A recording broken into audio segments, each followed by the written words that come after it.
杀掉青春没有梦，我最后觉得它可以变成书名的时候，很多朋友看到说这个书名怎么那么灰暗呢、听起来很没有希望的感觉。我定义它完全是反过来，认为杀掉青春就是把你所有的青春都拿出来用掉你的青春去完成你的梦，你就没有梦了，你就不用说我有一个梦，你就把你的梦都做完，就没有梦。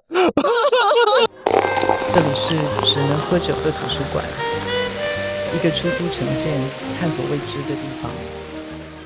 有一次，李平冰一个摄影师，李平冰听过，他讲说以前他们那个年代拍电影底片都很大声嘛，还没有同步录音的那个年，就是嘎这样。有一次他们遇到一个很会讲笑话的导演，反正就拍戏现场，只要一有停下来就一直讲，哇，大家就一直笑，就整天拍完戏下来收工了，摄影助理想起来说，我们今天好像都没有换底片。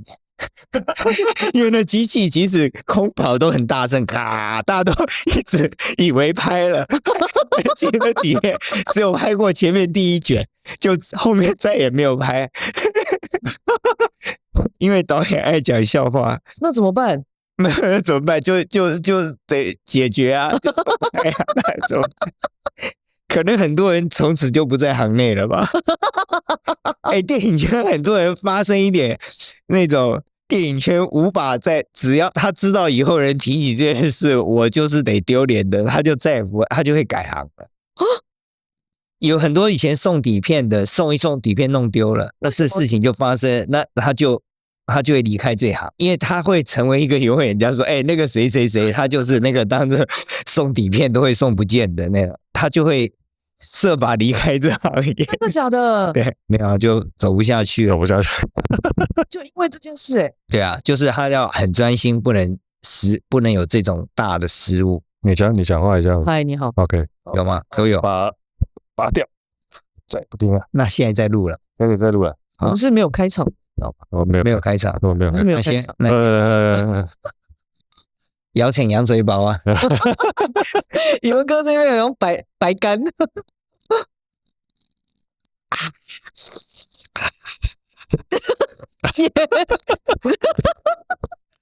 演的。你觉得你通常不讲话的时候会给别人什么感觉？我没有想过这个。我不讲话的时候，对，我不晓得别人什么感觉。我可以听听你的感受，因为你演坏人的时候看起来真的就是那个坏人。其实我演好人的时候，应该也可以演很好的人，只是没有人找我演好人。因为我会觉得人的面貌本来就很多种嘛，这样讲有点严肃了，对啊，人的面貌很多种，有善良的，也有很丑陋的，对。那我只是帮大家把丑陋的那部分呈现出来，对啊。我看那个你这本书，第一本书叫《杀掉青春没有梦》，然后前面你有讲到一段，就是当时杨德昌导演去你们学校教电影理论，然后那一堂课呢，你觉得电影对你来说可以实现你弄假成真的梦想？因为你小时候就很喜欢魔术，是，对，是，我都快忘了，有人提醒我年幼的记忆，对，我小时候喜欢变魔术，对，然后因为你喜欢弄假成真，所以弄假成真这4个字对你来说，就是大概你进入电影的 highlight， 可以这么说。但是弄假成真放在现在世俗上讲，往往是有一点像你没有那么真心想做这个事，但是后来真的发生，对。但我觉得这句话像是这样，但是我不是属于是不小心的，发生的，而像是说我相信有一些作假的东西可以做得很像真的，就像变魔术一样，你会有一个别人是这样看，但是事实上你知道背后他是怎么样，但别人看起来没有怎么样，那种感觉，就是你放在一个打开来看，它是一个可以操作完成的弄假成真，假戏真做，假到真实真亦假，这种感觉。所以弄假成真对你来说比较重要的是假还是真？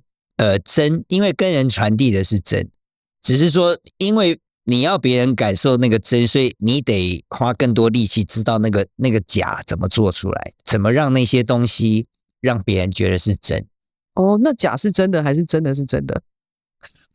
假是真的还是这等一下都是真的、啊这在某一个连接上，我们这什么？在另一个境界，在某一个连接上，它都是真的、啊，对啊。哦，假只是有的人他不需要面对那个假，对，看戏的人，他看魔术的人，他只要觉得哇好惊奇就好，他不需要去知道那个假是怎么发生的。但那个假也是那个魔术师每天认真的、真心的尝试、反复推敲，他才能找到的嘛。对，他其实在某个程度都是真的，只是这个沟通方式里面存在着真假，然后这个真假中间存在着一个娱乐感，就是哇，它怎么那么像真？哦，对，我就跟昨天我们在聊那个戏假情真，那个的意思是一样，就是我的意思是说，我觉得假的是真的。我们那天是在聊，在那个拍戏的过程里面，这个戏虽然是假，但在戏里面他很认真在演那个角色的时候，他可感受到那个情感是真的。然后我们就在聊说，到底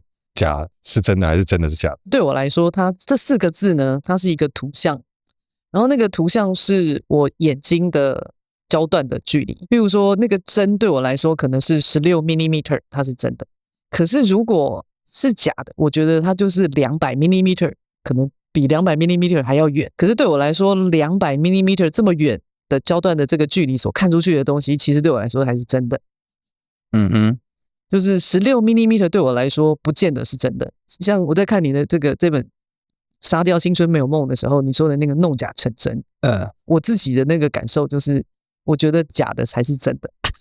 OK， 对，那个焦段的距离啊。我在想，我那个时候这本书里那样描述的时候，其实比较是应该我的记忆里比较是在呼应，因为很多人在问一个导演你当时为什么做电影的时候，往往有很多的因素。有的人是因为看了某一个大师的电影而觉得我以后要做电影，或有的人是从小因为看了电影，他觉得哇我以后要做电影，或是对于电影院里的某一些感受，或对于一个荧幕上的那些影像的记忆会让他做电影。但我当时应该只是为了强调说，我不是因为那些原因，我是因为就是觉得有一个东西你可以在别人的角度让别人觉得是真的，那我这边怎么把它做出来。我当时应该比较会在书里面写的原因是这个，是在讲说我会跑来做电影并不是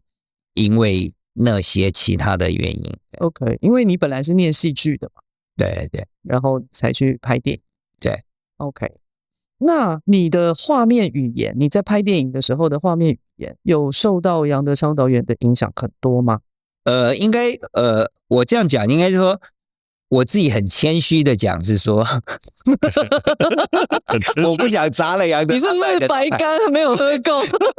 我不想砸了他的招牌，因为说有喜欢他的人喜欢。那我当然我在学习电影的过程很大的部分就是来自杨德昌导演，但是我并不见得是一个很好的徒弟，因为他可能有他很优秀的东西，但我也不是为了要像杨德昌而拍电影的。对啊，就跟我刚才讲，不是因为什么导演的原因而让我要做电影。那我自己觉得你刚才问的问题，就在我自己后来看自己的电影里，我觉得是缺少某种影像语言的。我自己觉得，我会觉得我的电影，我作为导演的时候的电影，大多还是会关注在人物上面。这是我自己后来觉察到说，我事实上即便我是做导演的身份，其实我好像还是在做演员的工作。就是说我其实还是在关注那个人物跟角色，而我比较少影像空间光影的这么多的经验和思考在里面。我觉得我的状态是这样，所以我不会特别说我是受杨德昌影响，但我唯一电影做导演的经验，也就是因为在他公司里去慢慢成为一个导演。所以那时候你花比较多时间可能是跟演员沟通，这个人物要怎么样刻画的比较细腻。对或者我自己分镜的方式也比较是聚焦在这个人物在这个情感下是怎么样。但是我在看你的电影的时候，我觉得你眼睛的焦段的距离很特别，是像什么样？不知道给我的感受就是你是一个非常有情而疏离的人。在看这个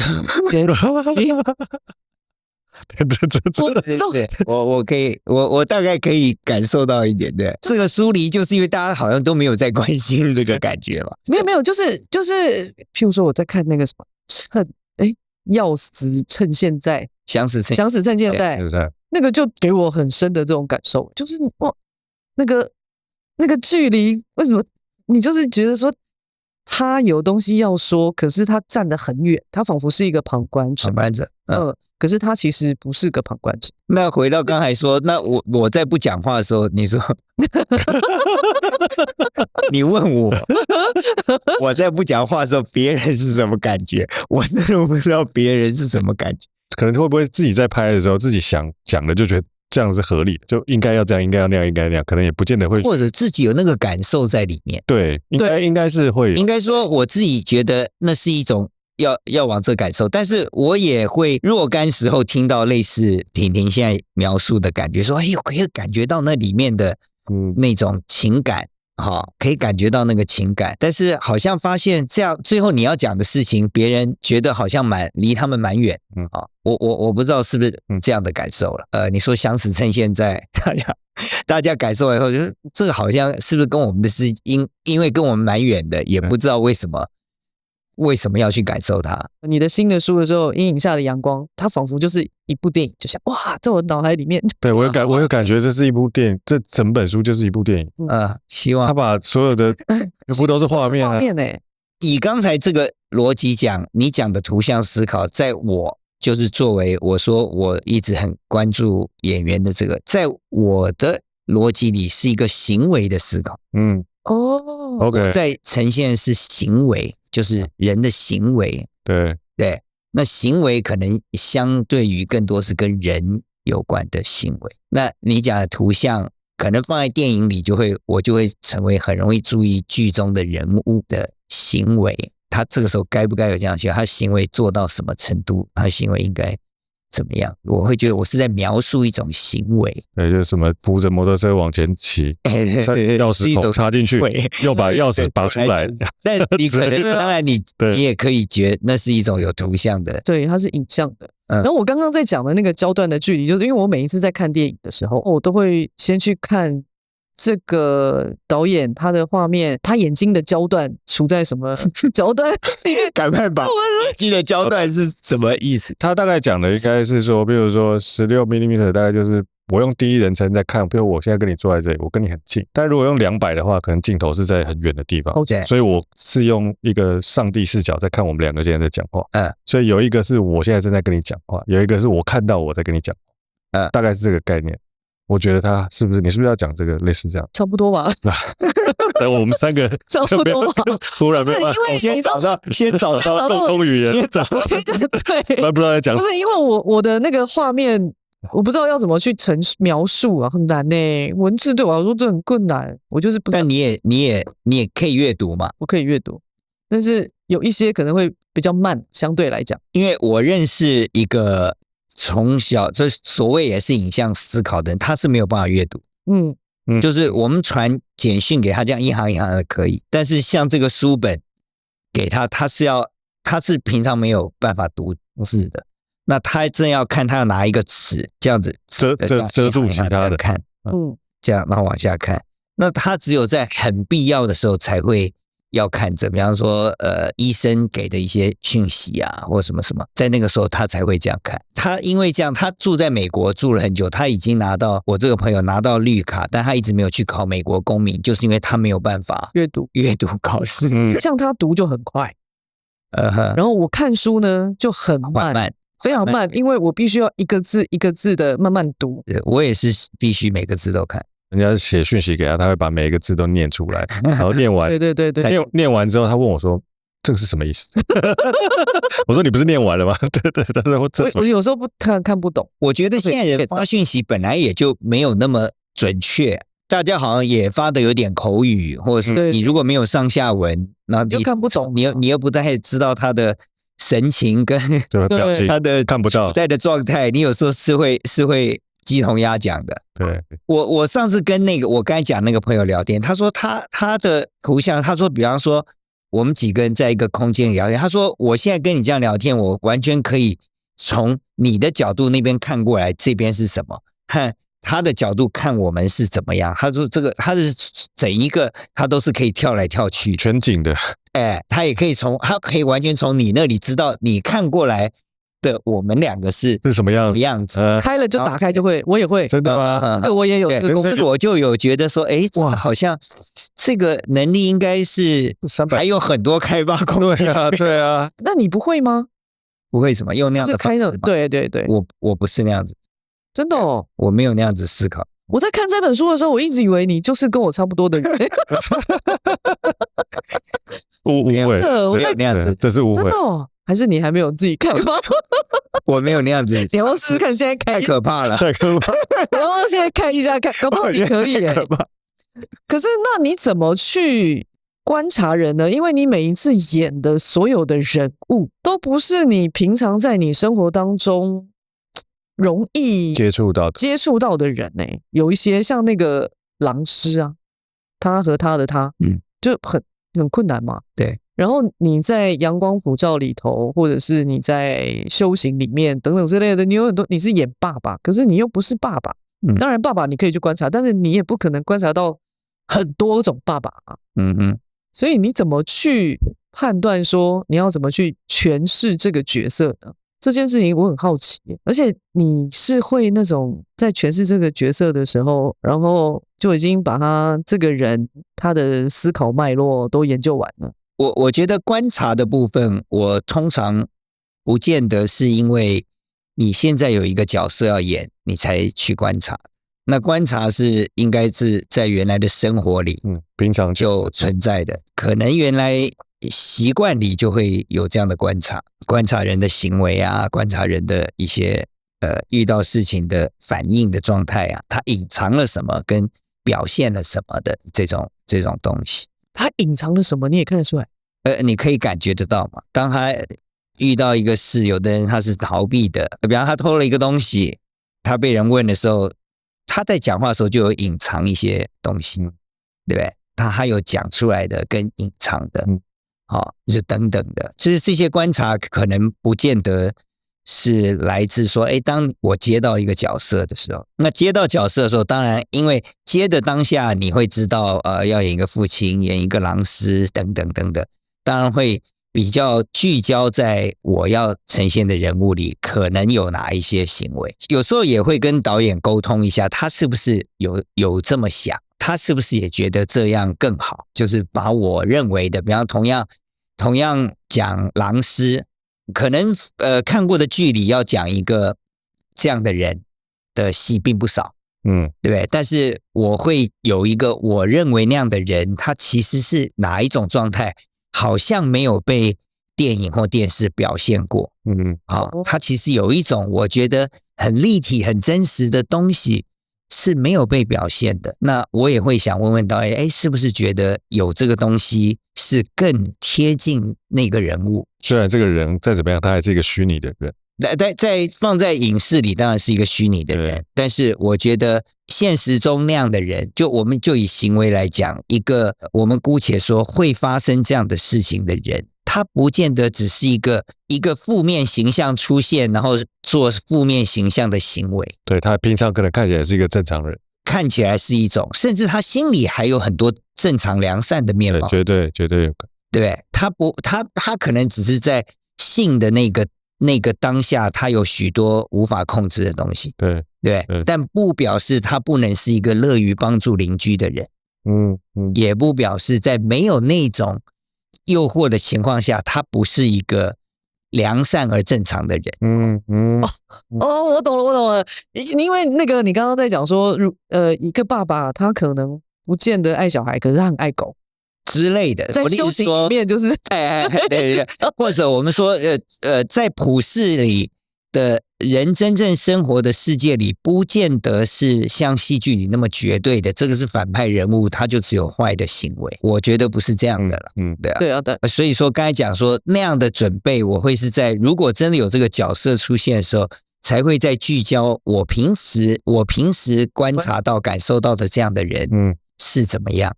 对啊，并不是那一刻才开始去准备。所以你一直都觉得人是复杂的。人有一定的复杂，但也有一些共通性，但当然也有异样的地方。那隐藏的好跟隐藏的不好，你会怎么表现？你说在演戏的时候，还是我观察别人的时候？在观察别人的时候，因为你会把这些素材拿到你在那个角色里面嘛，对不对？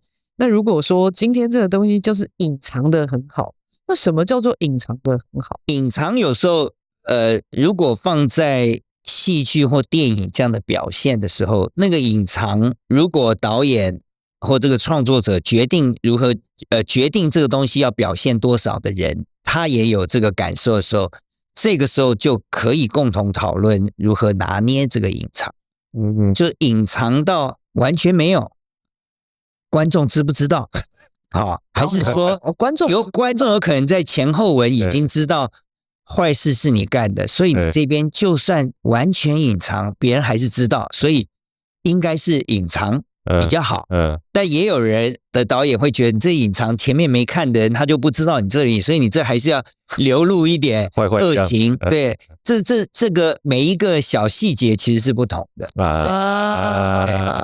那这个隐藏多少？对，就是看在导演有这个共识下，他觉得隐藏好看，还是微微露出来好看，还是很像女孩子穿衣服吧？她这样露对不对？我是知道这一点，还是在自己镜子里来回端详。那你觉得你在瀑布里面，因为你在上那个四段哥的节目的时候，你有讲说在瀑布里面你演那个主任，然后你一出来的时候，大家都觉得说。这个后面一定有，大家已经他明明就演一个好人，然后大家一直在想说，这个一定后面有，对，有这个事情。但这个我觉得可能是观众的习惯吧，对啊，就是一来可能我演良善人物的机会不多，所以大家还没有那样的记忆，就是看到这个人的时候，还没有那样的一种说，他可能是个好人。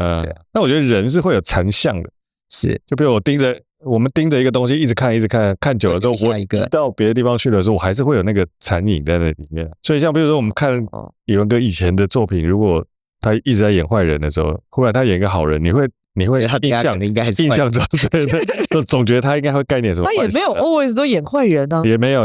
但我其实一直讲说，我因为那个周梦红导演看完，他后来要拍一部戏叫《余烬》嘛，他看了那个你讲那个。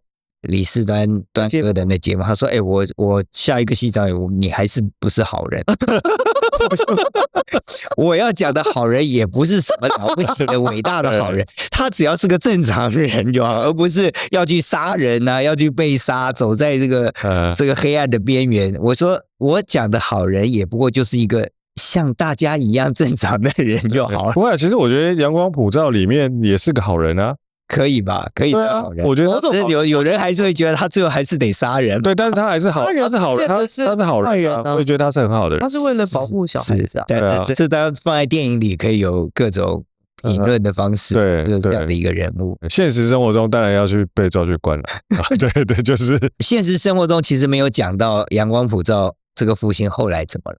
你诠释了这么多角色啊，对你来说，你最 enjoy 的是哪一个角色？在诠释的过程，可能都是因为电影的拍摄是片片段段的，所以这里面的过程，我当然觉得阳光普照整个过程是很棒的。然后周楚除山害也是，尊蛇。然后还有，当然也有一些电影可能没那么出名，像小美这部电影，我里面呈现那个人物，我是觉得很有感觉啊。但当然那个电影因为本身的知名度和上映的时间没有很久，所以知道的人也不多。还有一部叫做《一路顺风》的，也是周梦红导演。那部电影我只有3场戏，但是每一场戏都很很过瘾。其他电影里可能也都有若干这种片段的时刻，那只是我刚才讲的这些电影它的那样的篇幅比较长，所以我会比较记忆比较深。有一些片段时刻就很像我说，在那一刻你真的感觉到没有人这样子呈现过这样的人物，就像你说狼师，没有人用这个方式呈现的时候，你会知道你做了一件没有人这样演的，然后你也有自信说我演的是对的，我演的逻辑是对的，对，这是最有成就感的时候。就刚才讲回答婷婷讲的那种时刻，就好像你之前讲说你创造了一个对人物，或者说你其实挑战了一个原来你会感觉导演也没那么有把握这件事会成立的那样的一场戏，然后你拍完你会知道那个时候的喜悦是不只是你做到，你会知道导演也得到了一个他没有拍到过的东西，或他原来想的可能没有到这么好的东西的那种时候，你心里是会有一个成就，那个成就不同于大部分人看到说哇你得奖啦，你票房很好啊或什么，就不是这种东西，它就是很隐藏在你自己工作里面，也没有不见得别人知道，对那一刻你有这样的感受。你知道以文哥诠释的那个狼师啊，真的是会让我看到发抖的那种，因为很多人会去诠释类似的角色，可是你会知道他就只是在诠释这个角色，你不会弄假成真啦。你知道他就是看起来，因为他看起来就是他就是坏，对，你就知道你不会担心他在你。我跟你说，以文哥在扮演那个狼师，真不是开玩笑的。他那个眼神啊，真的好可怕哦，就是真的有吓到我的心里面呢。恨不得冲进去揍你一拳。那你现在看到他还会有这种心情？我跟你讲，我刚刚在楼下，我在帮他开门的时候啊，你知道我有吓一跳，我心里想说，怎么跟我脑袋里面的陈颖文长得不太一样？现场看是完全笑容可掬的，完全不一样的。没有，我想看就是对我来讲就是10岁的小孩。那你一进来的时候就收样啊！那个时候他在播出的时候，我的 FB 上面有收到过一个讯息，就是有一个人他看完以后，他说看完之后我非要来这里骂你一下，我才有办法睡觉。但我可以感觉得到，他是某一种程度是一种称赞，但他也觉得那个很恨，然后看完很可恶，所以他写了一个这样子，好像他也算是蛮理性的一种反应的方式。我觉得是个称赞，是个称赞，对，演得太好了。骂一骂你，或许希望你能好好的睡一觉。这样，那你觉得这个狼师的思考脉络是什么？当时我要接这个角色，其实也很犹豫的。你想象嘛，这样的一个角色放出来，如果它不是放在公共电视或者 Netflix 这样的平台，如果它是放在你的前公司的这种电视的平台，那我可能走进夜市就是别人都要骂你的，对，蛮可怕的。他不是用欣赏戏剧的角度看表演，而是他直接当你就是那个狼师嘛。所以我一开始也蛮犹豫，但是我后来看监制是女的，导演是女的，编写这个故事的是女的，那我想说至少别人不会说至少别人可以感觉到说这是女生来描述这样的一件事情嘛，不是一群男生。如果今天是一群男生来描述这样的事情，那可能角度又是不一样。对，然后那些主创的这3位也都说，如果将来有什么会发生什么误会或什么，他们是当然可以出来解释为什么这个戏剧要呈现这样的一种片段。为了种种的为了艺术牺牲。对，那我当时其实跟导演有聊到一个东西，就是说哇，我一直觉得我曾经在一个游泳池游泳的时候，我看到一个年轻的老师，大概也就20几岁，像大学刚毕业的年轻老师，体育老师在带一群女校的中学生游泳，我就说哇，如果我在那样的年纪，是在那样的一个环境里，我能好好的做一个老师吗？就是说，你知道我在讲什么吗？就是他是在一群穿着泳衣的青春肉体，每天在水里这样子飘来飘去，他指导他们。那这些小女孩也很开心啊，这老师可能也很好啊，他们也可能游泳课也很高兴啊。那他们就是非常的青春洋溢。好，那这老师要很认真的指导他们游泳。如果从这样的人物出发，有一天这些对他很好的女生也很靠近他，因为老师就是他们很好的大哥哥嘛，所以很靠近他，可能跟他讲话，更可能什么什么什么。这个男生他会不会有超过这个老师的想法？当这些人也很自然的跟他靠近，你不要永远诠释那个女生其实不情愿，然后这个魔手硬要靠近他，那这当然谁都知道是不开心，和是应该要停止的事情。但是如果在那个边缘呢，在那些人也很喜欢这个老师，而没有任何的防备，而跟他很靠近，而那个靠近的本身的青春的气息，就已经让这个人就一个男人来讲，他就已经陷入了一个超越他原来界限的一个事情。我说在这个时候如果发生，是不是更像这些事情发生的原因？而不是一个老师早就安排好了一个陷阱，让你故意来，然后我就扑到你身上。我觉得会有一些人性面貌的不同。你是对人性好奇还是人好奇？人性，你如果这样讲当然是人性啦，但人本身很多面，我对人当然也很好奇，但人有太多面貌嘛。因为那个出发点不一样啊，就是单纯的对人好奇，所以你就会观察到人性有很多的面向。可是你如果单纯的是对人性好奇，你才会去观察人，就是那个出发的角度不一样。人性我不晓得怎么更具体的讲它是什么，但我觉得是对人和人的行为，这行为到底属于他理性的反应，还是他意识里存在的反应，可能都是在行为上面。对，所以听起来行为里本身又有意识的跟无意识的东西。对，听起来比较像是人性。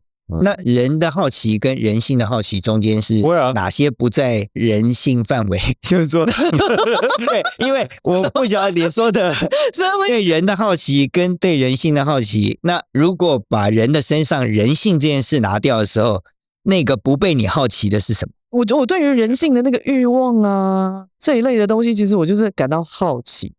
为什么你有呢？你的生命的历程是这样，那为什么你会有呢？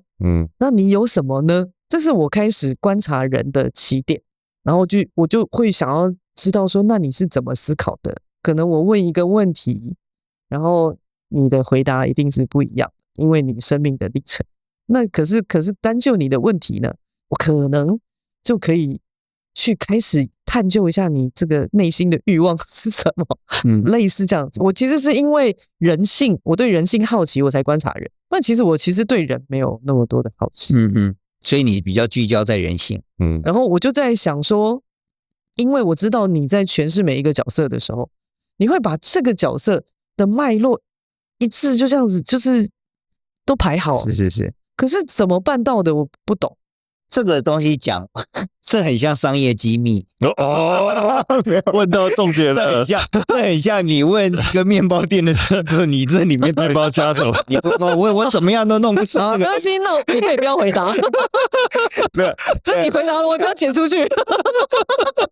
对，就因为我当然我自己在观察人的时候，你会发现人本来就是这样子在行为的，它背后是有那些东西，它才存在那个行为的。粗略的讲，就是它不同于你现在叫我讲这10句话，我讲出来你觉得 OK， 这10句话为什么会出来？我们坐在此刻的，如果你重录前面的10句话的，那10句话怎么来的？不会只是我们现在要讲这10句话，所以有这10句话，它一定有背后的某一种动能在后面的，而我认为要把那个动能找出来和引发那句话，才能够才是在呈现那个人物所以假的才是真的，而不是把这10句话记下来念了，没讲错字，好像情绪也好像符合，那个情绪符合有时候我觉得是不够的，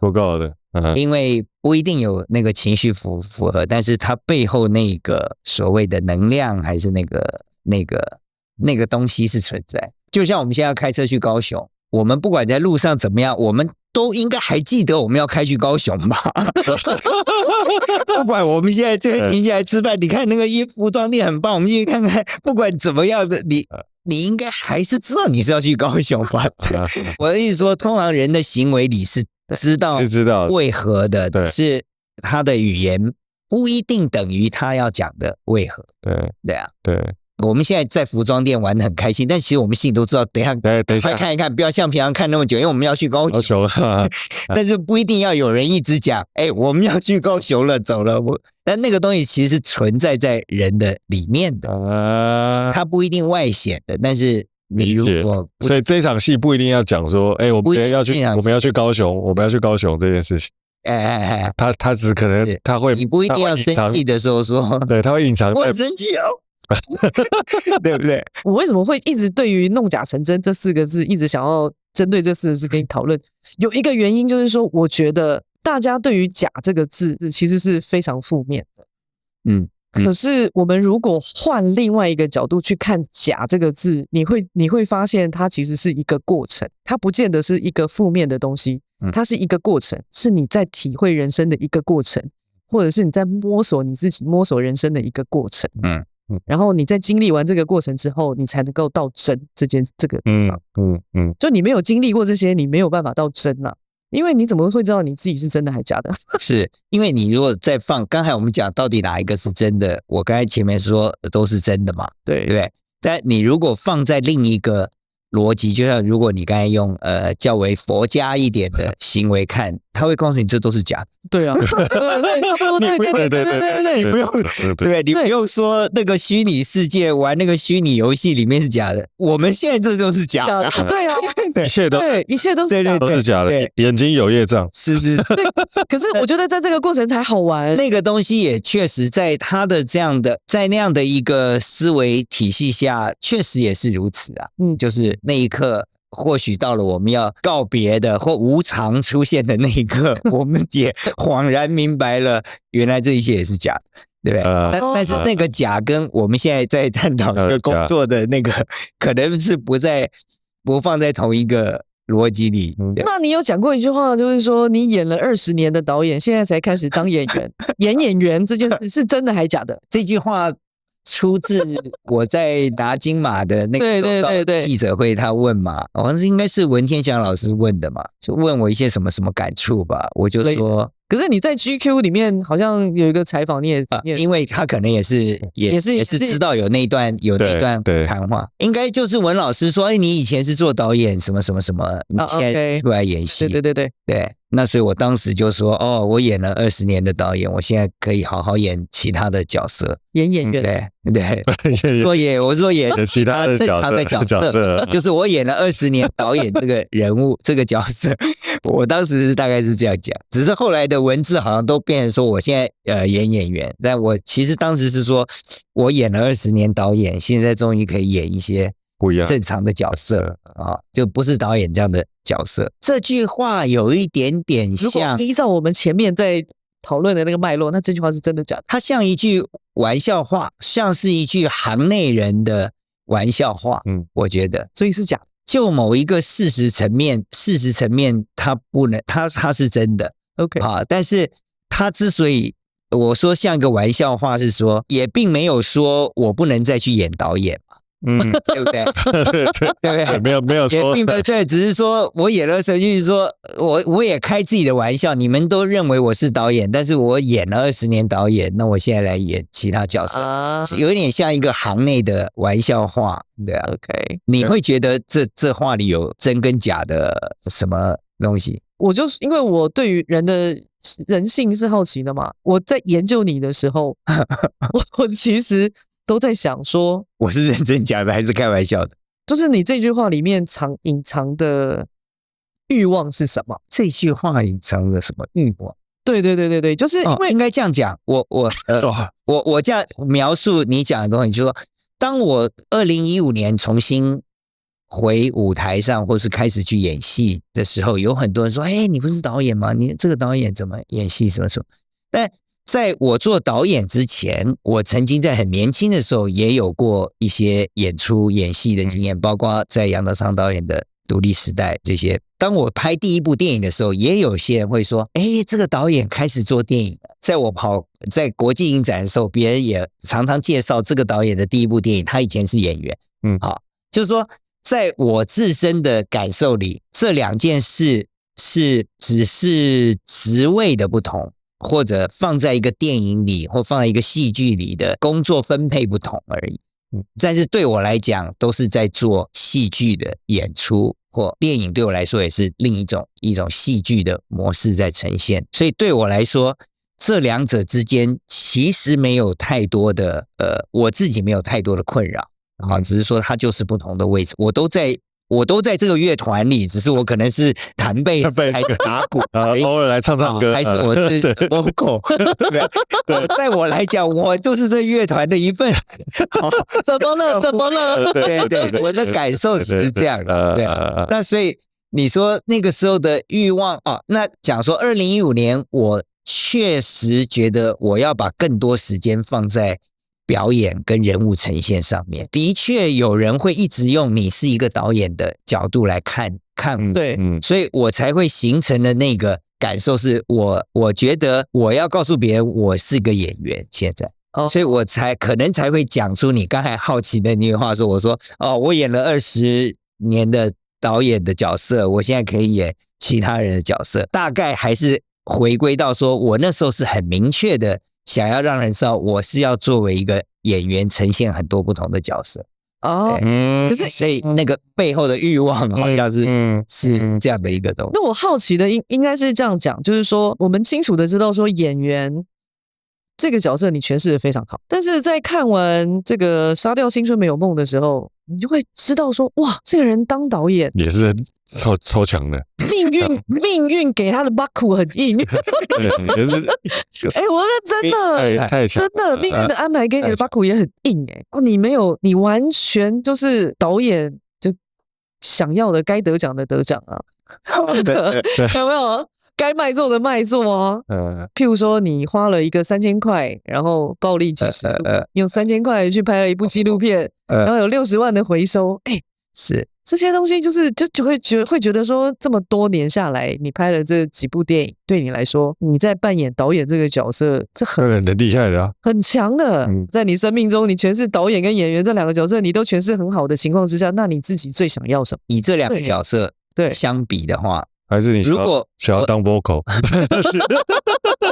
也有想过，但可能来不及。我自己如果只跟自己比，而不是说我的导演作品跟别人的导演比，或我的表演跟别人表演比，如果我自己跟自己比，就陈以文作为一个演员身份和作为一个导演身份，我比较觉得。作为演员身份，就呈现不同人物的我，可能更能发挥比较多的效应。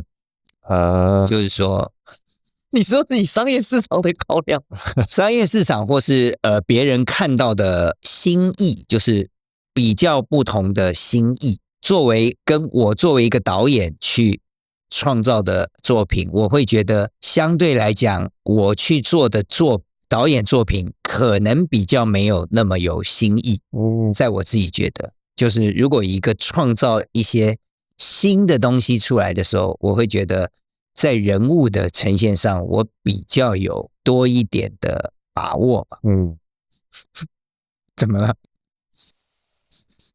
导演没有把握？就我导演的作品嘛，就如果我自己看我自己导演的作品的时候，我会觉得，好像。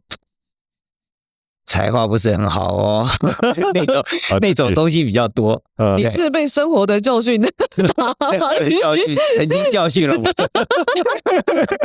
你现在还拿不拿得出来看？生活的教训现在不可能看的啦。你说因为没有机器吗？不，我的感受里也不会再看那个东西，不想看，看一下嘛，不会想看。我记得，来，我们接下来进 VCR。我想看哦，我认真想看呢。我也蛮想看。我那个书里有写到，我看这个。对啊，你知道那个，我说我再也不看了嘛，我笑死了。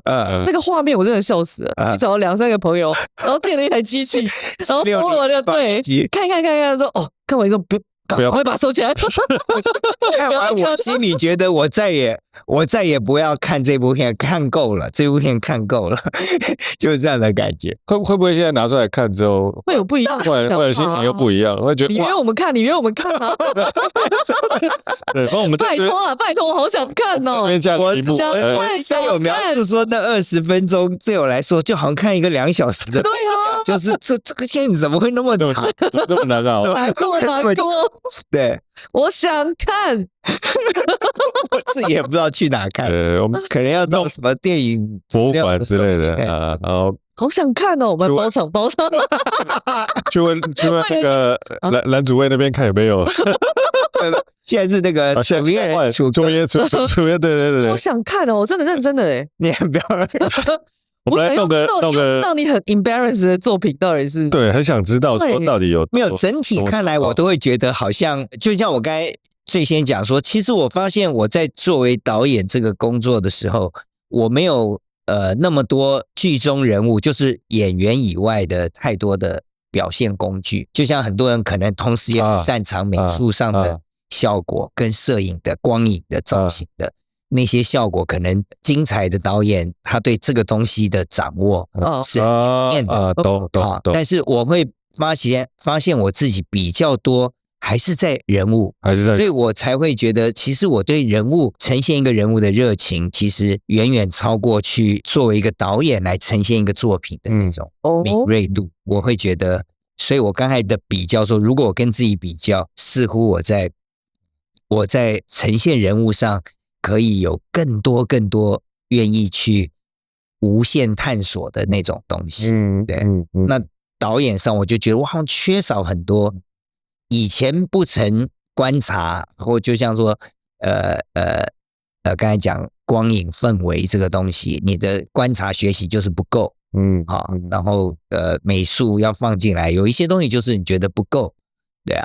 我会这样觉得，我觉得还是兴趣啦，就是或许真的兴趣就是在人的这个人性啊，然后人物怎么展现。因为我也当时也回想说，我在2015年决定重新做人物呈现，作为未来一直做的事的时候，也是这样子回想说，我当时会跑去念戏剧系是什么原因？就是那20岁的那个时候，你就决定了去做这件事，当时是什么东西让你这么强烈起心动念？还是因为你想呈现不同的人物，你会想再去学戏剧，是因为想要呈现不同的人物。那事实证明，这个转变其实也蛮棒的，是后来得到了非常多。对，就我40几岁的时候有这个感受的时候，我觉得哇，那我当然要重新去做那个20几岁想做的事啊，那就是我后来没有认真去做的事情。但我觉得但是你也比以前成熟，你可以更用一个成熟的态度来面对你想做的那个事，这是超棒的，就比较，我觉得就是或许就找到你的真正的宿命，在也许找到一个召唤嘛。你有感觉到有人在召唤你之类的？我觉得是不是来自别人，而是你心里好像就觉得自己有一个悟到了一个说原来你自己忽略了你那个时候其实热情的所向是这个，但是因为你常年在工作里或什么什么，或是那个时间就是让你不知不觉的变成了一个导演，对，就推着，我一定会推着。对，我在杨导公司从助理啊，慢慢做到副导啊，慢慢你就开始写剧本，然后你就开始怎么，你就觉得要拍这个电影，也就不知不觉的好像一切都合理，导演都合理。那在回想和比较之下，你发现，好像你原始的热情并不是往这个方向。对，那未来你不会再演导演了吗？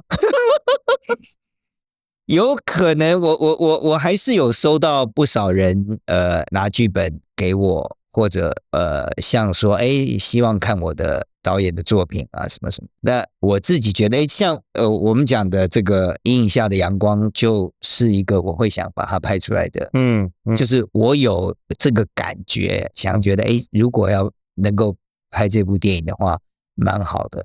好，但是我也知道这种题材不容易找到资金嘛。对啊，我上次在那个春秋的这个分享会有讲到这些事情嘛，对吧？然后我说常常有很多人说没有，我们投资的那个角度很广泛啊，你想拍什么题材？我说哇，那个很冷门，你们不会有兴趣了。那人家说不会，我们也拍很冷门有很冷门的做法，也没有不行啊。我说跟死刑有关的了。那接下来大概就没有要聊这件事，有一点什么，我说而且这个死刑是跟越狱啊，跟什么逃亡啊，什么都没有关系，都没有，就是死刑。这就比较没有对，话题就会讲不进去。他还不是在拍什么刺激1995，对，不是那种，不是那个路线，就是聚焦在这件事情。他的字好漂亮。其实没有，但是就是把它写出来而已啊，我也没有觉得。我对，就是我的意思是说，我没想到这么整齐啊，是整齐的。对，因为我想说，这么叛逆的他，应该讲说，当时是为了这个朋友的，因为那个人回来台湾办一个展。关于他纸跟木头，他有做木雕，他办了一个展。OK， 他觉得说，以为你是我朋友，你一定要来这个展，一定要跟你有关。他希望我去演一个戏啊，还是干嘛啊，什么什么。但我觉得，在一个展览里面演一个戏，其实是很难成立的，因为第一个你要有什么角色，你要演什么，你要演开心的还是演什么什么，所以我觉得很难，所以我才决定说，把一个故事用他做的纸。和书去把它写上去，所以会写的相对整齐，当然也因为我当时觉得这是一个要展览的东西嘛，超整齐，你总不能演的写得很好，乱写。你写的时候底下是有放尺的，没有到，但就是总希望把它写好，对啊。他有编码不要是后来啦，写完以后再把要像一本书嘛。对，但这个用这样的形式展出来，就看起来就非常有分量。可能就相对他就很没看过，就不太像一个看过的书。但因为他在展览的现场，这样的书跟纸很多。对，因为他当然有木头的展览，有这样的书本，但是我是真的把它拿来写字，这应该是只有一本。我的这本只有一本，对，要再鼓起勇气再写一次也，可能要有别的一个动力啊，对，感觉像在抄心经还是什么东西。那不是开玩笑的他每一页都很整齐，不容易，这个很难这很难我认真的，这件事情真的就是慢慢写了。你知道看一个人的字可以大概推敲出这个人的个性。我听过这样的，对啊，多少可以。我们看过一篇报道，在这里面你在跟这个吴中天在跟我谈，对，然后后来记者问你是不是一个有怪癖的人还是什么？对，然后你就说我怎么会知道我是不是有怪癖？你应该问我的朋友我有没有怪癖。那我很想问一个问题，就是说，那你现在回头去看，你觉得你会怎么去诠释说陈以文是一个什么样的人？如果今天我们拉另外一个镜头，你是另外一个镜头，然后你怎么诠释陈以文的样貌？对啊，因为陈以文感觉是一个很难定义的人，真的我也觉得他超难定义，你没有办法用导演这个身份把他框住，对，你也没有办法很单纯的用演员，就是一个演员，然后他也想办法在创作、在写书、写字，然后很好奇对这个世界，很难定义。对，那你会怎么去形容呢？而且我们在做这一集的时候，在做功课，然后研究你，压力超大的。我们就在想说，压力超大，对，就想说，哇，这个人这么多样貌，很丰富的人，很丰富的一个人，怎么在短短的这个时间里面去把他的立体面呈现出来？对，这超难，太难，很难因为对我们来说，我也不晓得怎么描述。对啊，对我们来说，可能你不只是演员，不对，你不只是任何一个框架下的东西，但好像还是跟创作比较有关联。我自己觉得就是创作者。对，但是当然我讲创作者也比较是跟戏剧有关的部分。你说其他的东西，我也只能是一个欣赏者嘛，对不对？我也不可能自己突然拿起笔来画画，还是什么素描画画可以。对啊，所以如果今天我们是有另外一台机器在拍陈以文这个人的时候，你怎么诠释呢？怎么诠释？对啊，陈以文，或者你自己怎么看待陈以文这个人？哇，这有一种自我审查的感觉，而且是开另外一个镜头，我就要开一个纪录片叫《陈以文传》，从哪里说起呢？到底是要从他小时候很喜欢魔术说起呢？还是他高中的时候每天都泡在舞厅出去玩说起之类的？还是要从黄庭坚牵着他的摩托车钥匙插进去，黄庭康啊，对，到底要从哪里开始说呢？这样的难度应该对每个人都很像吧？对，应该每个人的面貌，就像说你从爸爸的角度讲这个人，和同学的角度讲这个人，好像会不太一样。而且在看你的照片的时候，我就一直在想说，哇，这个人变化好大哦。你说在不同的剧照吗？还是就是在这个，因为你的照片比较多是在这个《杀掉青春没有梦》这本书里面，然后再看到你以前的样子，然后去纽约的时候的，对，看到你现在的样子哦，这的确，我会觉得在以前的有很大一段，我像是一个很嚣张狂妄的人，比较有这种感觉。对，以前那我不知道是不是慢慢的因为年岁到了呢，还是说作为表演的人的时候呢，还是什么，就会相对比较和善谦卑一点嘛，对不对？以前好像不用管那么多，就很嚣张跋扈。感觉上好像有这个差异。对，那你自己你会怎么去形容你自己呢？比如说你诠释了这么多人的人生，诠释这么多角色，其实还是应该看在什么状态耶。就跟我其实真的在呈现那些人物，也是要看这些人物在剧情中他正在遭遇什么状态而不同嘛。他在散步，还是他正在面临一个要破产的状态，可能都是不一样的。OK， 我也会觉得，我们举例来讲好了，就好像我说我在看你的电影的时候，果酱啊，然后到想死趁现在啊什么的之类，就一路看下来之后，我就跟他说，我觉得陈以文会是一个疏离的人，可是他用一个很近的距离跟很有情的距离在对待这个世界跟看待这个世界，但是其实某种程度上你可以感受到那个疏离。那不管说是不是一个嚣张跋扈什么等等之类，它都是一个人生的进程。但是总的来说，就是对我来讲，你的那个本人，就你的那个脑袋的思维逻辑，你可能要讲一个故事也好，或者你要诠释一个角色也好，或者是什么等等之类，对我来讲，你很像都是会用这个疏离的感觉，而有情的方式。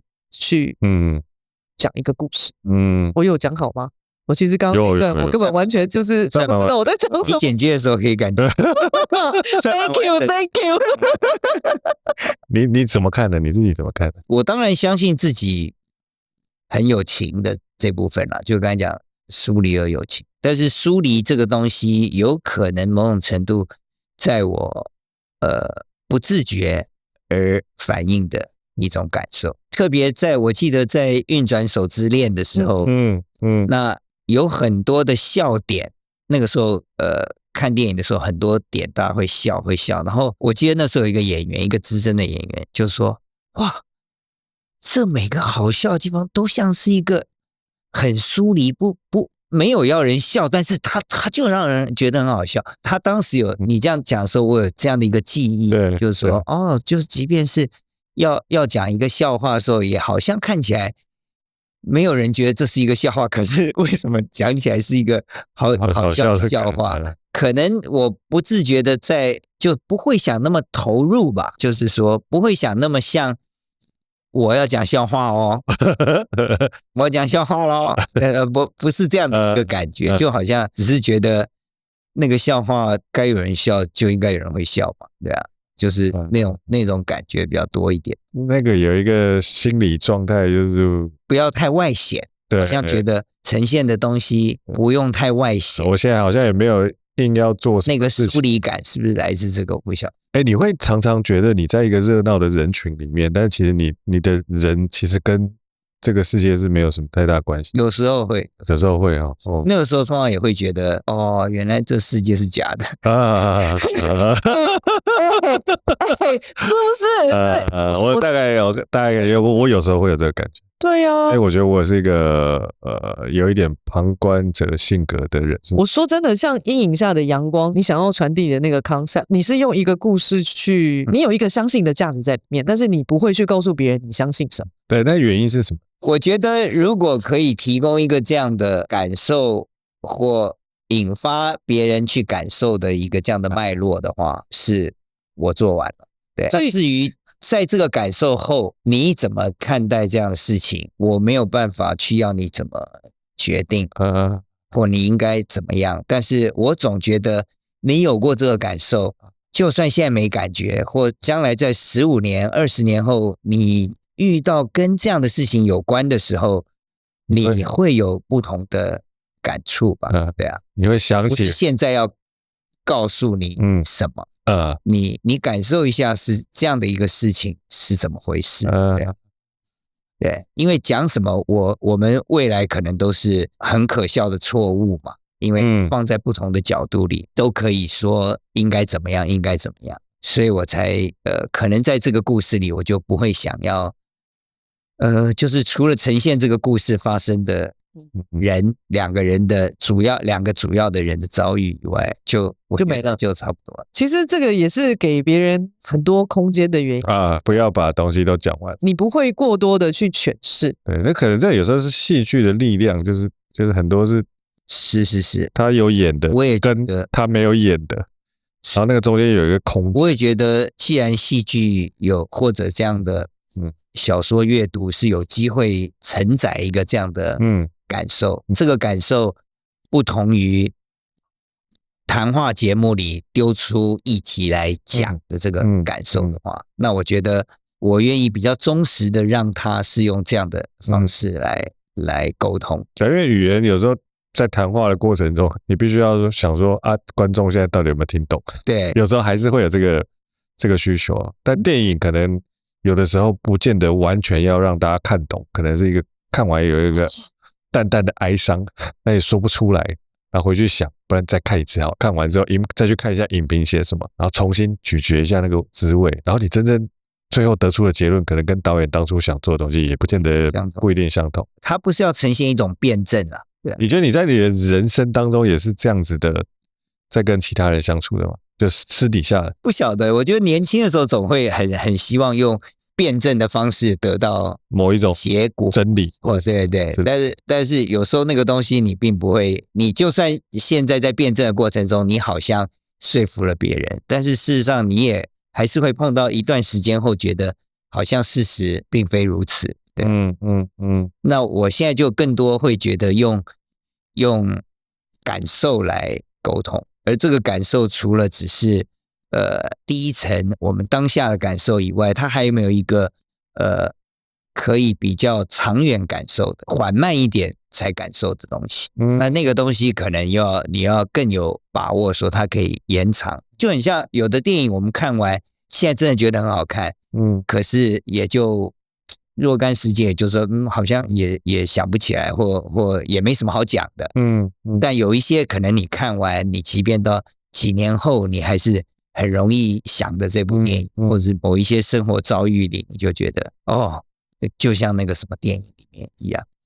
对，那个记忆，我觉得是不同的，就是当时那个给人的感受方式就是不太一样。那我刚刚问的那个问题还没回答，就是如果有哪一个？有一台机器正在拍陈以文，那你怎么诠释陈以文这个角色？这个问题真的是，我们就以一个现在能够想到的方式啊。但第一个，任何创作都要很久嘛，对不对？陈以文要拍陈以文的纪录片，对，那一定要花很长的时间想。但如果你现在讲，我想可能会拍一个一直在忙于创作的一个人吧。就是一直有时候会想写这个，有时候想要呈现这个，有时候想这个，有时候想，但是时间很有限嘛，那能做的也很有限嘛，对啊。大概角度上我会是这样看吧，对啊。怎么样？有别的吗？还有没有啊？对啊，我觉得中心来讲，如果现在要拍一个陈以文的纪录片，我会觉得第一个我想的就是一个很忙碌想要创作的。很忙碌想创作的人，对。那你觉得陈以文的你想要拍的这个陈以文的个性是在内心深处，他是一个内心一定有某种急躁的，不可否认。虽然可能因为我现在年岁已到，好像可以比较缓缓的，但我觉得心情上还是急躁。心情上还是急躁。心情上是急躁的，真的有这个部分，只是你要一直让自己。那你急躁的部分是什么？别急躁，急躁的部分往往是来自大的可能是时间有限嘛，对不对？感受到时间不是第一个大的是时间有限嘛，第二个可能就是也可能因时间有限，你会希望某些东西就是准确一点，想的够好以后准确，对不对？但是有时候它不一定会准确，把握时间，掌握方向。也可能是这个，就是说跟别人配合的时候，有时候就不一定能准确，或者说天有不测风云啊，就是其实人想要准确这件事本身也蛮荒谬的，对，因为本来一个混沌的世界就不可能是准确的，对，我们一直试着把它准确嘛，不管刻画了时间，刻画了光影的每天的日子，几月几号光应该照到这，觉得我做得到，想要把它格式化跟准确嘛，对。但这个我觉得这种焦虑是可能很内在的就存在的，就当事情不准确的时候，我会有一种焦虑，那这焦虑可能就是来自我自己觉得，因为人这个生物本来会把准确当成一种安全感。我觉得我有啦，我不晓得你们是不是已经很 chill， 所以这样有这个有吗？有啊，因为我从来不知道什么是准确，所以你没有这个。我没有我没有，我有这个我有，就像比方我回到我刚才自己讲，就是说，我的焦虑也可能发生在别人要跟你，比方要跟你约一个时间，但是一直摇摆不定，不知道哪里来，那我也会觉得有一种焦虑，就是这件事情好像就不知道什么时候发生，就好像有一件未完成的安排一直存在，对。那除非我要很让自己跳开这个心情的时候，我可能可以让自己说，哎呀，别去想它，就当没有，到时候再说吧。但是那是需要一个过程，就是说它不是我随时可以好像没有这个波涛的感受，就是这个波涛是有的，只是你还是要想象，还是要让自己感受说啊，那个波涛也只是表面的波涛，你还是一个很宁静的大海或什么的这种感受了，对。我刚听完你讲了，我本来想要问你一个问题，但忽然我又增加了一个问题。你觉得你跟年轻的时候的你比起来，你觉得你现在是更有耐心的吗？然后我刚刚忽然感受到另外一件事是，你觉得你在平常的生活里面，你是一个需要很 organized， 就是很希望所有东西都是到一个把它放在对的位置的人吗？没有到这地步，没有。我会觉得，刚才讲第一个就是说，我当然觉得我比年轻时候是沉稳很多了。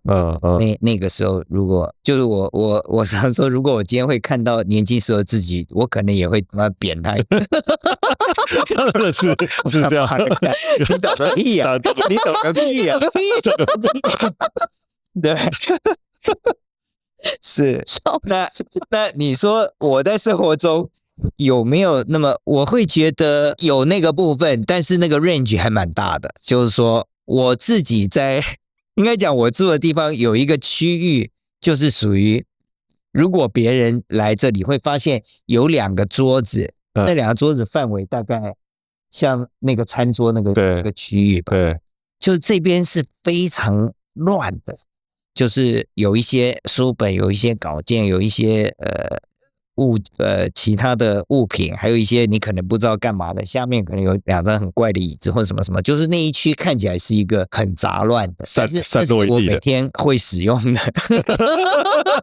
一个区域，但是我自己称为那个在这个屋子里就是一个叫做拼贴艺术区，就是 garage 这种拼贴艺术区，但是你不要去乱动，因为那是我每天都要用的地方，而且我知道这个东西放在这个很厚的一叠，你要有一个东西，它就是在这厚叠的书里面的其中的几页的东西就是有这样，有你自己的秩序感，对，是，但是当然我也会感受到这个范围，我也会远远的看，觉得这很乱，这好像应该整理。可是你要去翻它的时候说，但是这个也要用。我如果整理到别的地方，我是不是就以后就忘了我放在那个地方？对，那所以它还是在这吧？既然我记得它在这，对，然后就会偶尔觉得这个好像可以不要把它丢了吧？好，就丢了吧，就不要。那个是偶尔会在那里面增增减减一点东西，但是它好像就像一个我刚才讲混乱的地方，然后越长越大。那我当然会有某一种焦虑，说我是不是应该整理？不然有一天它是不是大到我自己也搞不清楚有一个东西在这里面？对，忘了它的存在。对，有要整齐的部分，但是也没有，也没有那么整齐。感觉就是像在秩序中寻求混乱之类的感觉。而且我有去看你的私人脸书，然后我就最近的嘛，最近还是因为你是脸书，我们是陌生人去看的时候，他可能就是看到近期的，然后他可能看到很久以前的，因为你会公开的就是锁起来的。然后我看到你有去高雄旅行，跟你去新营住了一个民宿，然后去对面土耳其餐厅，然后什么什么之类的然后还有去一个公园，有一个人拍你，然后录你的背影，你就在那个公园的溜冰场，你就跳起舞，然后我就心里想说，哇塞，可以告诉我这个人现在在干嘛吗？对，而且你的那个整个人的身形样貌，他是个小孩吗？但是他又有一个就是出世跟入世同样长在你身上。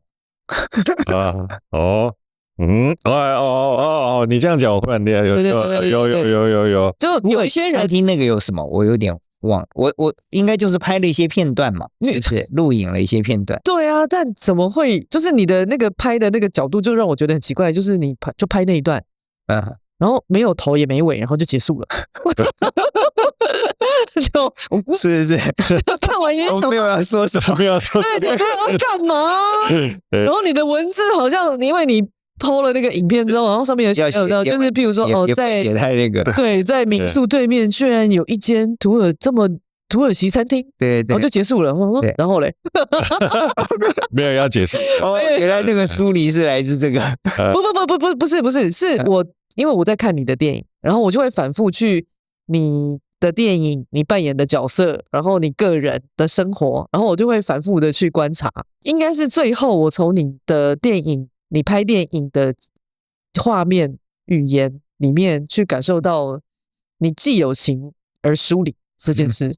然后我想说，哇，这个人实在是太怪了，怪到一个我没有办法用言语去形容他怪。公园那个应该，我记得那天应该是那旁边有很多人在溜冰啦，对，小朋友在溜冰。那我没有，你没有溜冰鞋，溜冰，然后他就假装他自己穿溜冰鞋。所以一开始那个动作好像是一个那个。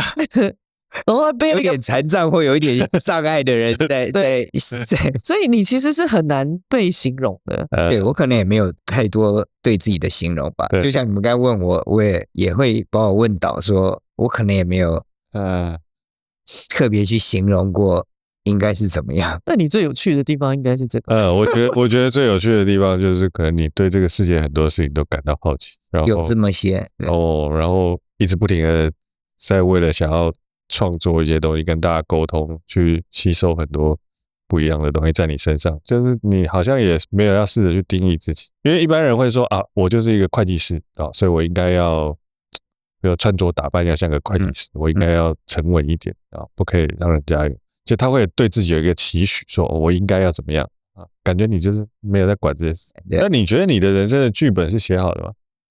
没有吧，没有吧，应该是即兴演出吧？不是，哦，不是吗？哦，可以哦，可以哦，这个有画面哦，可以哦。哦，我懂了，突然懂了啊！你突然懂什么？因为我很喜欢看即兴演出，我超喜欢看英国人演即兴演出的。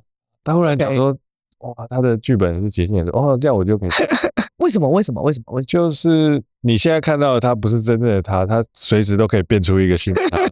所以我跟你讲，假的对他来说才是真的啊！这超赞的啊！真的，我跟你讲，因为他在说那个他喜欢弄假成真这件事情的时候啊，我就一直觉得说他在意的其实虽然是那个真，可是那个假对他来说太重要了。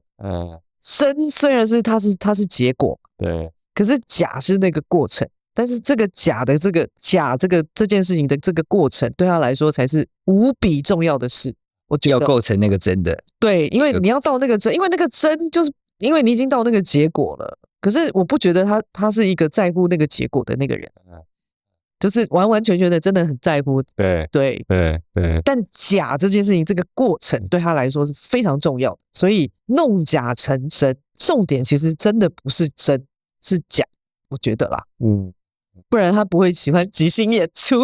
我刚才停留在这个即兴演出这4个字有很多画面了哦。可是我要讲的就是说，杀掉青春没有梦，最让我觉得震撼的是杀掉青春没有梦这个名字怎么来的？因为他先解释那个什么是杀青，以前古代不是刻在那个竹子上，然后你要先用热水去把那个竹子的那个绿色的都烫掉，然后再把那个字刻在上面。然后那个才是刚开始的时候。那是要准备，那个准备刚开始的时候，对，那叫杀青。对，在拍电影的人觉得杀青好像是完成了一件事，对，但是其实在我意思说，在杀青这个字是一个正要开始的时候，就跟其实剪辑才是真的开始的是，对啊，就像我们等一下停止杀青了，对，就是我在剪辑，对，然后还放到市场上而已，要刻字在上面而已。那对你来说，陈以文这个角色杀青了吗？那怎么可能杀青了？还没有到杀青，我陈以文的角色，对啊，你还是刚开，因为你一直都在开始啊。也是要把它放在这个对这个脉络杀青有通俗广义的，跟我们现在在讲的那个脉络，对。你觉得你的应该也还没有杀青吧？所以你还觉得你是，并不是我已经可以完全要写东西上去了。对，但你觉得你还是青春的？依稀还有一点这个，虽然我已经感觉到跟青春越来越不像。对。但有我有感觉依稀还有很多没有炸出来的东西。我跟你讲，我看不是这样啊，我其实觉得对，就是因为他一直在杀青，一直在开始所以他没有 the end 的时候我懂，对，一直都是即兴演出，所以没有。对啊，他就是哪来的这件事？我记得我有一次问一个制片说：“我想要做一个什么什么什么，有点像是说我要自己录一个剧，就是我先创造一个人物，然后我就是那样的一个人物，然后我要录一些剧，就是每次这个人物来对人讲一些事情啊。总之就有一个这样的想法。然后跟他讲，我说你会想做这个吗？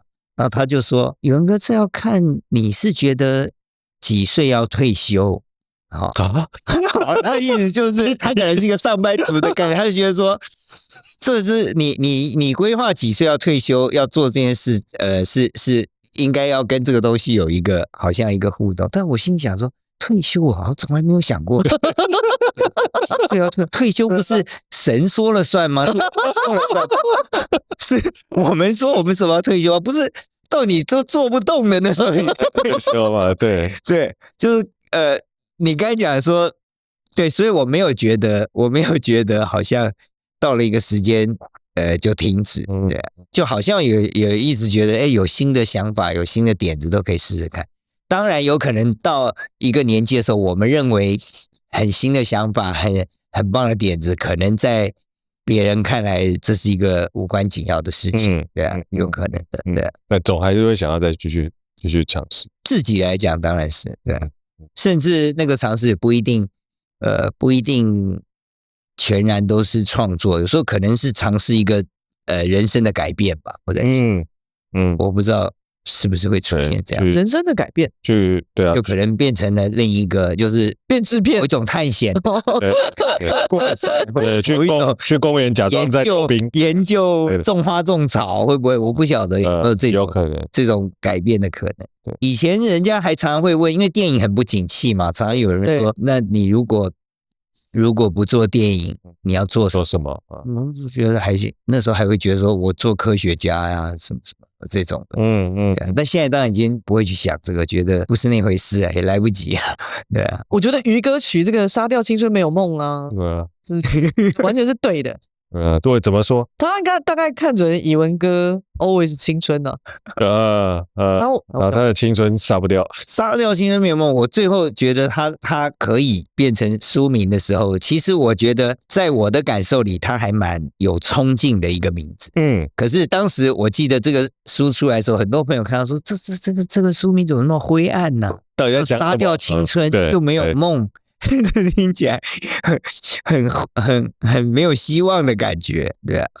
我完全觉得，对，我说我定义它完全是反过来，认为杀掉青春就是把你所有的青春都拿出来用掉你的青春去完成你的梦，你就没有梦了，你就不用说我有一个梦，你就把你的梦都做完，就没有梦，所有的青春把梦想。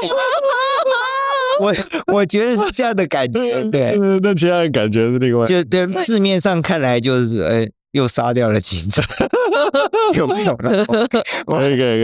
我觉得人类对文字的解释是不一样的。你现在是不是一直还处在杀掉青春没有梦的状态？哇，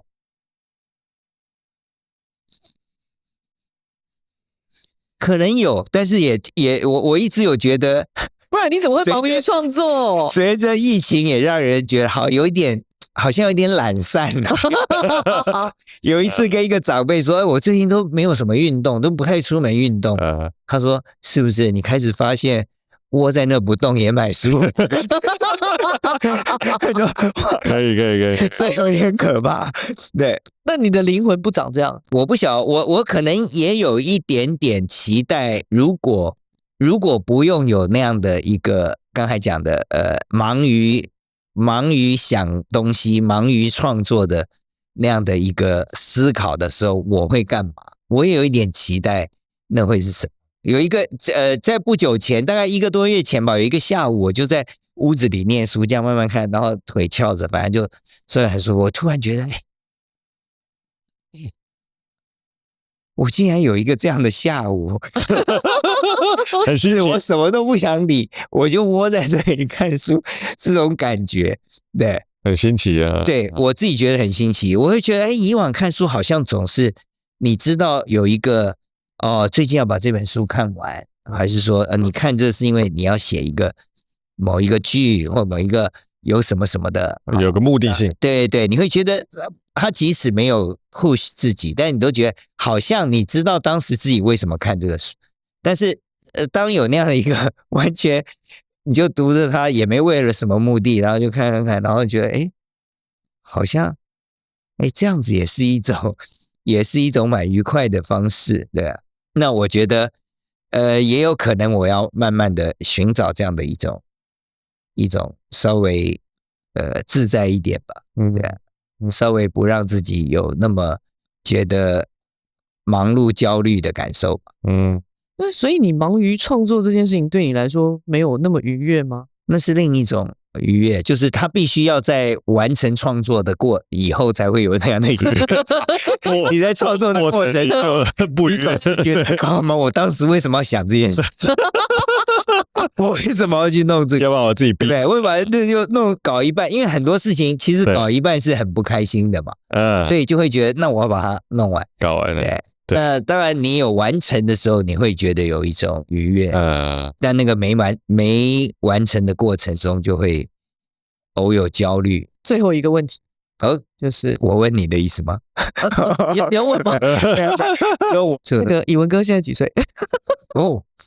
这不是我最后一个问题。对，等一下，我要问那个问题的时候呢，你要问一个网络上是查得到。不是，我58了。也到了该这个不出来玩的时间了，是不是？你不会？我记得我50多岁的时候去夜店玩，就什么50多岁？你现在还没51、2，我58了嘛，我58岁。对。然后我说我那时候50出头的时候去外面玩，人家说：“哎，哥你几岁？”我说我50几啊。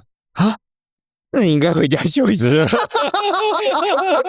因为他原来觉得我好像不是50几岁的人，跟我爸妈差不多年纪，那你应该回家休息了吧？不是说我们老了要去柏林，对，去参加那种电子派对是有那对啊，拜托那边没有年龄歧视的好吧？但你要去得动，那个时候还去得动吗？我很好。我以前会觉得到很老都可以去，没有年龄歧视，但是有时候到一个时候，你会觉得好像是我自己也会去不动了，或是自己也会慢慢没那么想去了。对，就我不知道，会忽然觉得有点硬上，还是觉得有点吵或者什么之类的，也有可能。或者觉得你想要的娱乐不是那种方向，不是那种众多的刺激或什么。对啊。那你最后一个问题，就是说，你觉得你是逆着走还是顺着走的人？逆着走的，这个我很确定。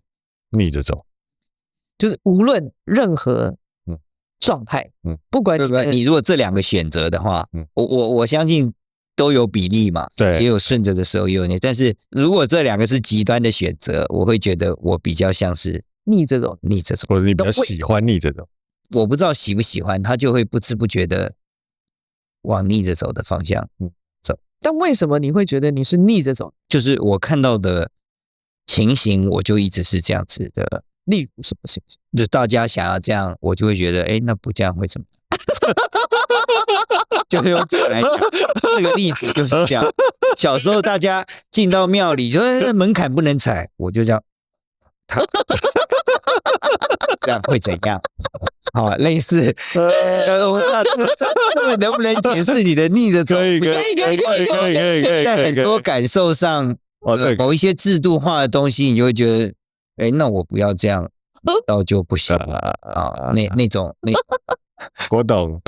对你来说，自由是什么意思？我会觉得自由应该是来自某一种安定平静的感受吧，就是你能够安于一个平静而觉得幸福的状态，这是一种自由。这个是我觉得他讲出他心里面的真正的对自由的想象跟定义。对 ，even though 他就是会去踩那个庙的门槛的那个人。OK， 对，我们不一定要解释啊，就是让它飘在空气里面。对，我懂。飘完。好，不解释，我们这一集不解释。就这样。对，再见，拜拜。